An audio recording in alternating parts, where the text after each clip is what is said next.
जय हिंद दोस्तों, स्वागत है आपका आपके अपने परिवार में। मैं आदित्य रंजन आप सभी का स्वागत करता हूं।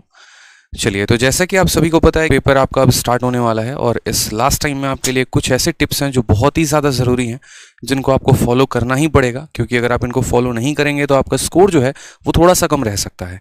तो इस वीडियो में मैं आपको कुछ टिप्स बताने वाला हूं जिसके माध्यम से आप अपने स्कोर को थोड़ा बढ़ा सकते हैं और जो आपका सिलेक्शन बॉर्डर तक रह रहा है वहां से आप अपने सिलेक्शन को कंफर्म कर सकते हैं। ठीक है, बहुत ज़्यादा बच्चों की डिमांड थी कि इसके ऊपर वीडियो लेकर आइए, तो ये वीडियो आपके सामने है। तो सबसे पहले बात करते हैं यहाँ पर कि देखिए, आपको अभी से मॉक टेस्ट लगाना शुरू कर देना है। अगर कुछ बच्चों ने मॉक टेस्ट नहीं दिया है तो वो मॉक टेस्ट जरूर देकर जाएं। बहुत बच्चे ऐसे थे जो मोबाइल पर मॉक की प्रैक्टिस करके गए थे और सेंटर पर जाने के बाद उनको वहां पर माउस पर हैबिट नहीं बन रहा था, क्वेश्चंस वो नहीं समझ पा रहे थे, कैसे टिक करना है, कैसे सेव एंड नेक्स्ट करना है, जिसके वजह से आते हुए सवालों को भी उनका अटेम्प्ट कम हो गया। ठीक है, तो एटलीस्ट अगर आपके पास सिस्टम नहीं है तो कम से कम किसी दोस्त से बोरो कर लीजिए या साइबर कैफे में चले जाइए, लेकिन एक आधा मॉक का जो है कम से कम 4-5 मॉक की प्रैक्टिस आप सिस्टम पर करके जाइए। क्योंकि जब वहां पर आप जाएंगे तो एक ऐसा आपको इंटरफेस मिलेगा, जो सवालों को आप टिक करेंगे वो हरे कलर का होगा, जो आप छोड़ देंगे वो लाल कलर का होगा और जिनको टिक करके छोड़ेंगे वो नीले कलर का होगा। ऊपर में सारे आपके सब्जेक्ट दिए गए होंगे, जिस क्वेश्चन की आप भाषा बदलना चाहेंगे वो आप यहां से बदल पाएंगे। इस तरीके से करके तो मॉक टेस्ट देना बहुत ही ज्यादा जरूरी है, क्योंकि इससे आपकी जो है वो रफ्तार बनेगी। नेक्स्ट बात करते हैं यहां पर कि जो अब हमारे पास समय बच गया है उसमें हम क्या करें, तो रिवीजन। जितना ज्यादा हम रिवाइज कर सकते हो ना, आप उतना ज्यादा रिवाइज करोगे। ठीक है, ये बहुत इंपॉर्टेंट आर्ट है। ब्रूस ली ने भी हमेशा, मैं कहता हूं कि कहा था कि मुझे उस व्यक्ति से डर नहीं लगता है जिसको 10,000 मूव्स आते हैं, मुझे उस व्यक्ति से डर लगता है जिसने एक ही तरीके को कम से कम 10,000 बार प्रैक्टिस कर रखा हो। तो सेम तरीके से आपने जो भी पढ़ा है, जहां से भी पढ़ा है, जो भी नोट्स आपने बनाए हैं, उन सबको आप रिवाइज करेंगे। ये आपका गोल्डन फंडामेंटल होना चाहिए।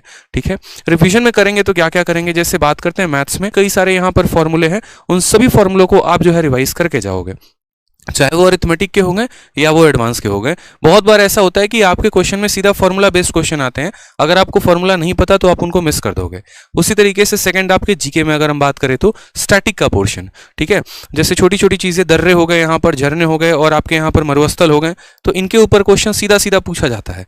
और अगर आपने इनको थोड़ा सा ध्यान नहीं रखा है, अगर आपने इनको रिवाइज नहीं किया है, तो फिर वहां पर भी आपकी गलती होने की संभावना ज्यादा होगी। करंट अफेयर के भी बहुत ऐसे पॉइंट होंगे जहां पर अक्सर आप कंफ्यूज कर जाते हैं। अगर मैं ये पूछूं युवा दिवस कब मनाया जाता है और 4 डेट दे दूं, तो आपको पता तो है कि जनवरी में मनाया जाता है या फरवरी में, जो भी है, लेकिन आप उसमें कंफ्यूज हो जाएंगे। तो इस बात का ध्यान रखिएगा। जो भी चीज आपने पढ़ी है, अब नया कुछ भी पढ़ने की जरूरत नहीं है, बस जो पढ़ा है उसी को बार बार रिवाइज करेंगे। थर्ड सबसे ज्यादा जो कंफ्यूजिंग होता है वो है आपका वोकैबुलरी। ठीक है, आपको ऐसा लगेगा कि यार इस ऑप्शन के चारों साइनो हैं या 2 ऑप्शन तो साइनो है ही हैं, लेकिन क्लैरिटी नहीं होने की वजह से आप तुक्के लगाएंगे। इसलिए आपने जितना पढ़ा है उसको रिवाइज करिए बहुत शानदार तरीके से। और फोर्थ है आपका नोट्स। ठीक है, जो भी आपने नोट्स बनाए हैं, रीजनिंग के नोट्स बनाए हैं, मैथ्स के नोट्स बनाए हैं, जो भी बनाया है, जैसे रीजनिंग में ही अगर हम बात करें, काउंटिंग फिगर आ गया या इसके अलावा और भी काफी चीजें आ गई, तो जितना भी आपने पढ़ा है उन सब का क्या करेंगे, रिवाइज करेंगे। क्योंकि पेपर में आपके नोट से ही क्वेश्चन आएगा, इस बात का ध्यान रखिए, उससे बाहर नहीं आने वाला है। बस वो चीज आपने रिवाइज नहीं की है तो आप उसको छोड़ सकते हैं या गलत कर सकते हैं। इसलिए पहले जो पढ़ा है उसको रिवाइज करो, वो ज्यादा फायदेमंद है। चलिए, और जो यहाँ पर इंपॉर्टेंट बात है वो यहाँ पर पीछे एक और फोटो जो मैंने लगा रखी है वो देखिए, यहाँ पर तुक्के नहीं लगाने हैं।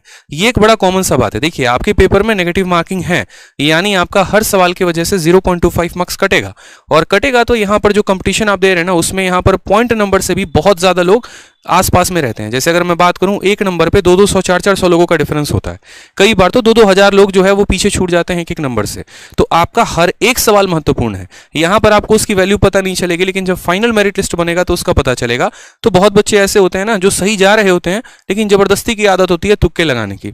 तो तुक्के मत लगाना, क्योंकि तुक्के लगाते वक्त यहाँ पर जो है आपका एकदम बढ़िया वाला फोटो, इसे एकदम मन में एकदम खुश रहोगे, अब भाई मजा आ गया, एकदम सारे सवाल करके आए हैं। क्योंकि एक मोहतरमा का हम वीडियो देख रहे थे अभी कुछ दिन पहले, CHSL में 100 के 100 सवाल करके आई हैं। ठीक है, तो खुश तो होते हैं जब लगा के आते हैं, सेंटर से बाहर इससे एकदम चेहरा झलकता है, लेकिन जिस दिन आंसर की आती है ऐसा वाला भी चेहरा हो जाता है। इस बात का ध्यान रखना। ठीक है, तो पहले का रिजल्ट पे मत फोकस करो, बाद क्या होने वाला है उसको देखकर अभी सोच लो, तो तुक्के नहीं लगाने।